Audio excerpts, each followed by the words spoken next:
Good morning, Notre Dame, and welcome back to ND Sunrise. My name is Patrick Cavanagh. And my name is Henry Fipp. And although we're still mourning our second loss of the season, we're going to start today's episode with some of the top stories from this week.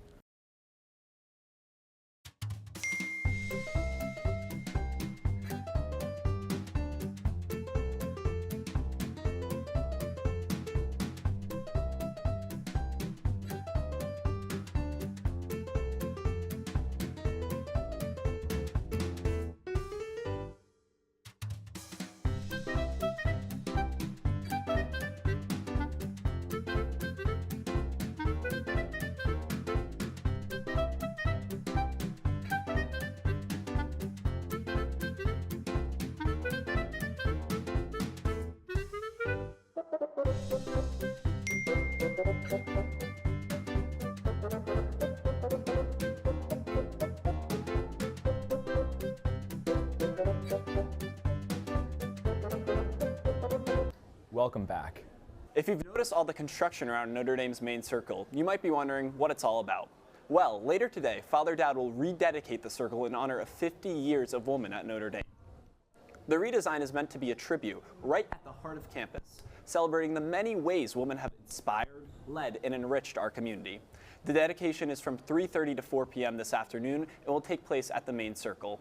Guests will be standing, so make sure to wear comfortable shoes.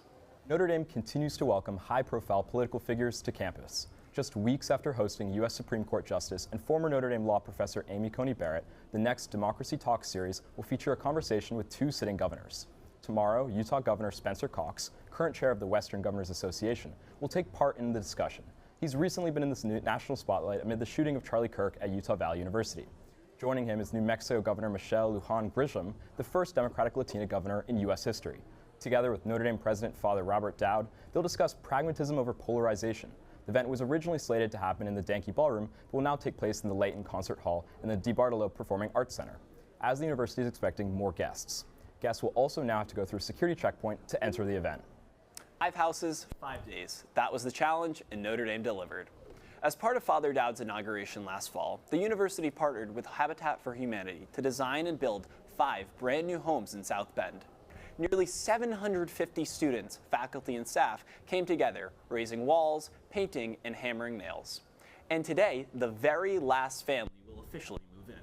With all 5 homes filled now, the project isn't just about construction, it's about community. 5 families, 5 new beginnings, and a lasting reminder of what Notre Dame can accomplish when we build together. Continuing our theme of construction on campus, sidewalks across campus should feel a little smoother this semester. Over the summer, Notre Dame facilities repaired or replaced damaged concrete in over 70 locations and ground down uneven edges to make walking safer. They also sealed sidewalk joints in 20 locations to prevent future wear. The effort is part of a broader push to improve accessibility across campus. Students are encouraged to report any areas that still need attention, and if you see facilities workers around campus, take a moment to thank them for the hard work they put in. For the next segment of Leprechauns on the Lawn, we have Molly and Shannon teaching people how to Irish step dance. Hey Notre Dame, it's Leprechauns on the Lawn here with Shannon alongside my friend Molly O'Malley on the Notre Dame St. Mary's Irish dance team.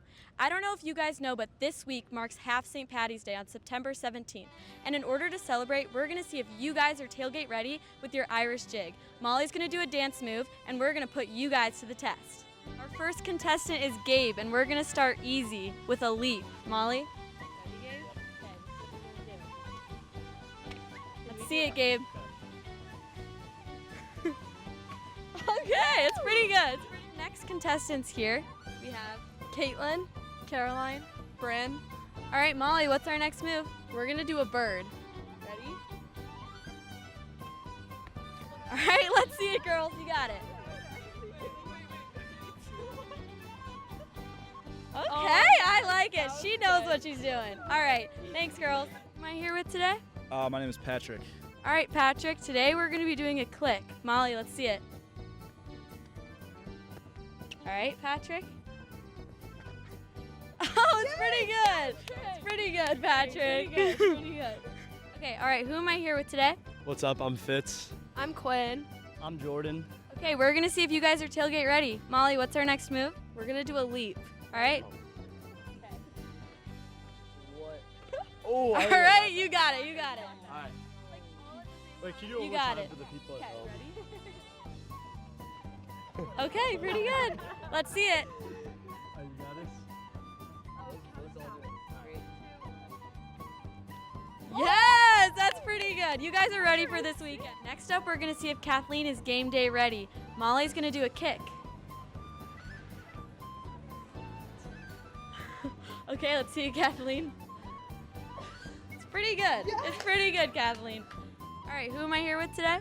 I'm Michael. And I'm Owen. Okay, we're going to see if you guys are game day ready. Molly, what's our next move? We're gonna do some rolls. Ooh. All right, let's see it. Okay, it's pretty good. Let's go. Nice job. That was good. Am I here with today? Ryan. All right, Ryan, we're going to see if you're tailgate ready. Molly, what's our next move? We're gonna have Ryan do the bird. Ready? All right, let's see it, Ryan. Oh, it's pretty good. He's ready for Purdue. All right, and for the grand finale, we're going to close it off with something nice and easy. Here I've got. Connor Shields. Jeb. Jack. Nolan. All right, and let's see it.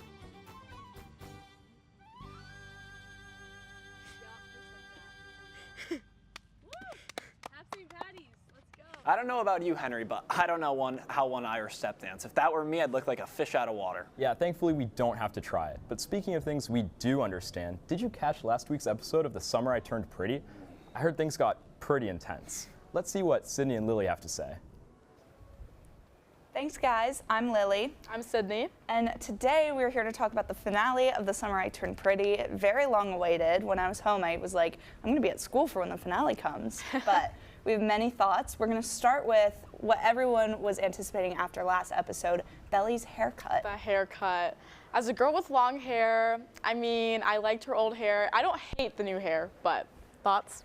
It's better than a very, very short cut. I think Yeah. it was a good length. I agree. do have short hair, so I do kind of You're pro I bob. support the bob. I think you're in France. You might as well do what the Parisians do. That's true. She looked very French this episode with the Yes. red lipstick too. I know. She was very leaning into it, and I think that worked well. But what about Conrad just showing up outside of her doorstep the day before her birthday? I think every episode gets more unrealistic as it goes on. I mean, showing up to someone's doorstep in another country is a little bit crazy. I agree. I mean, he's been sending her so many letters. He could have just been like, hey, I'm going to Brussels. Maybe I'll stop by. Or maybe a text would Yeah. suffice. Although she did, let's be real, she hopped on a flight to Paris. That's and true. Showed up on the doorstep of the school, and they were like, That's we true. don't have space for you. So Yeah. maybe they were a match made in heaven, because at the end, we got maybe 5 minutes of them actually being together. Spoiler warning. True.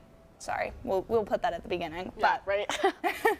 I don't know. I wanted a little bit more development from them. I think I did too. We had a bit of a steamy scene, and then it was them freaking out, and then all of a sudden she's like, "Wait, I love this man. Let me go to him." I think Which- it's taken them a long time to finally realize that they love each other. Yes, I agree. I thought the train scene was cute. I thought them Very returning to cute. the house was cute. Very cute. It did leave me craving a bit more. Yes. But I guess that means we're in good luck, because I watched the episode a little too late. I got a spoiler warning before I watched it, and I knew about the movie, and so I was wondering, it seemed like they tied up a lot of loose ends. I mean, I think they did too, but there is a lot of unanswered questions, I think, that.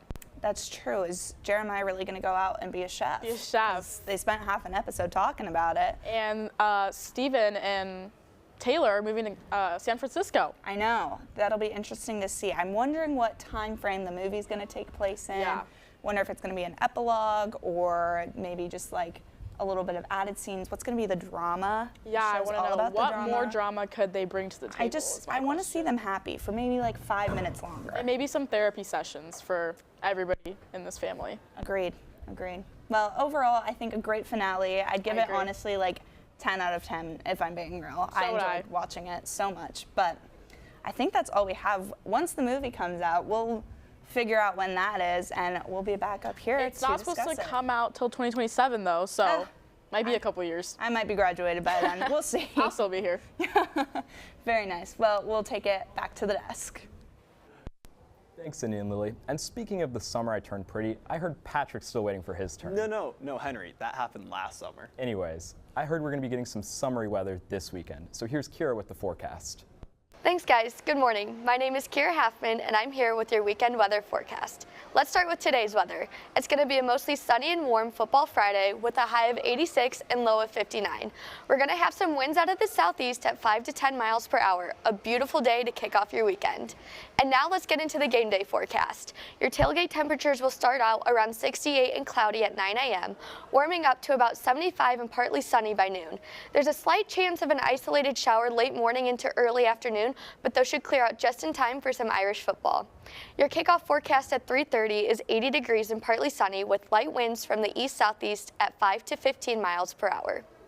On Sunday, we're seeing some true South Bend weather. While the high hits 78 and the low hits 63, there's a bit of a chill in the air thanks to increasing winds from the south-southwest at 10 to 15 miles per hour. Expect a mix of sun and clouds throughout the day with a chance of showers and thunderstorms in the afternoon and evening as a cold front moves through. But now that we've covered the weather, let's move from cold fronts to the hottest ballroom in America. Dancing with the Stars brought the heat again Wednesday night, and here's what went down on the dance floor. Thanks, guys. My name's Lauren. And I'm Suzannah, and we are in our 20th year of Dancing with the Stars. And to commemorate, we're going to be recapping the episodes for the next 10 weeks. All right. We have a star-studded cast this year, 14 cast members, and I think they're all really talented. I think they're amazing. There's only 3 that I think are straggling a little bit, but other than that, I have no idea who's going to win. Yeah, we shall see. So before we start, we do have some breaking news. Yes, Joey Graziadei, last season's winner, announced on his podcast all of the themes for the next 10 weeks. So as you can see, I'm not going to read them all right this second, but we have TikTok night, which should go crazy. I know Wicked was very highly requested among the fans, so I'm super excited to see that. And of course, we have our finale, which they announced is going to be 3 hours long. I'm so excited. I cannot wait. All right, so now let's get into our first week. We're going to start with some tangos. So the first tango of the night was Whitney and Mark. And I was so happy to see Mark back in the ballroom. I've missed him the past couple of seasons, and I thought the choreography was fantastic. They got a 15 out of 20, maybe a little high for the first night. Yeah, I agree. But overall, I thought they deserved a high score, and they did really well. Next, we had Scott and Riley dancing to Abracadabra. I liked it. I think Scott has a lot of room for improvement, wouldn't you say so? Yeah, I mean, I was a little disappointed. I thought he would be a little better, but I think he'll get there. Yeah, Riley's a good coach, so she'll get him there. Yeah. Next, we had Danielle and Pasha dancing to Stronger. I loved the dance. I thought Stronger was such a good song for her, and she killed it. Loved her costume. Yeah, and it was clearly meaningful to her. So. Yes, and they got a 12 out of 10, which was a great score for the first week. Then we had Corey and Jenna dancing to It's Still Rock and Roll to Me, and I thought Corey killed it. I agree. Yeah. I think he did really well. He didn't score super high. He got a 9 out of 10, and I'll talk about that in a little bit. Don't worry. But he did great. And finally, with their tangos, we had Lauren and Brandon dancing to Yes and Lauren exceeded my expectations. I thought she was going to be kind of middle of the pack. She could win the whole thing. Oh yeah, she killed it. She's so talented. All right, and next we're going to move on to the cha-cha. Yes, we have a lot of cha-chas. So first we had Dylan, Efron, and Daniela dancing to Milkshake. I have a few comments about this that I will talk about later, but they got a 10 out of 20, which I think was deserved. Next we have Elaine and Alan dancing to Woman. She killed it. I was not expecting this. She was amazing, iconic with the black hat at the beginning. Oh my gosh, I loved it. I loved it so much. And they got a 12 out of 20. Next we have Baron and Britt dancing to You Can't Touch This. I was pleasantly surprised. I didn't think he would be that good, and I think he was great. Yeah. They got a 10 out of 20, which a little low, but I think he can improve. It's the first night. Yeah, it's the first night. Exactly. Yes. And then next we had Alex and Val dancing to Circus. This is about what I expected. I mean, obviously it was a great dance, not the most amazing dance for the first week, but I think she deserved the 13 out of 20. And next we have Andy and Emma dancing to Hold On, I'm Coming. I love this dance. They did get out a 9 out of 20, but I just think he was so sweet, and he did the best he could, and yeah, I just can't wait to see him next week. Him and his knee pads.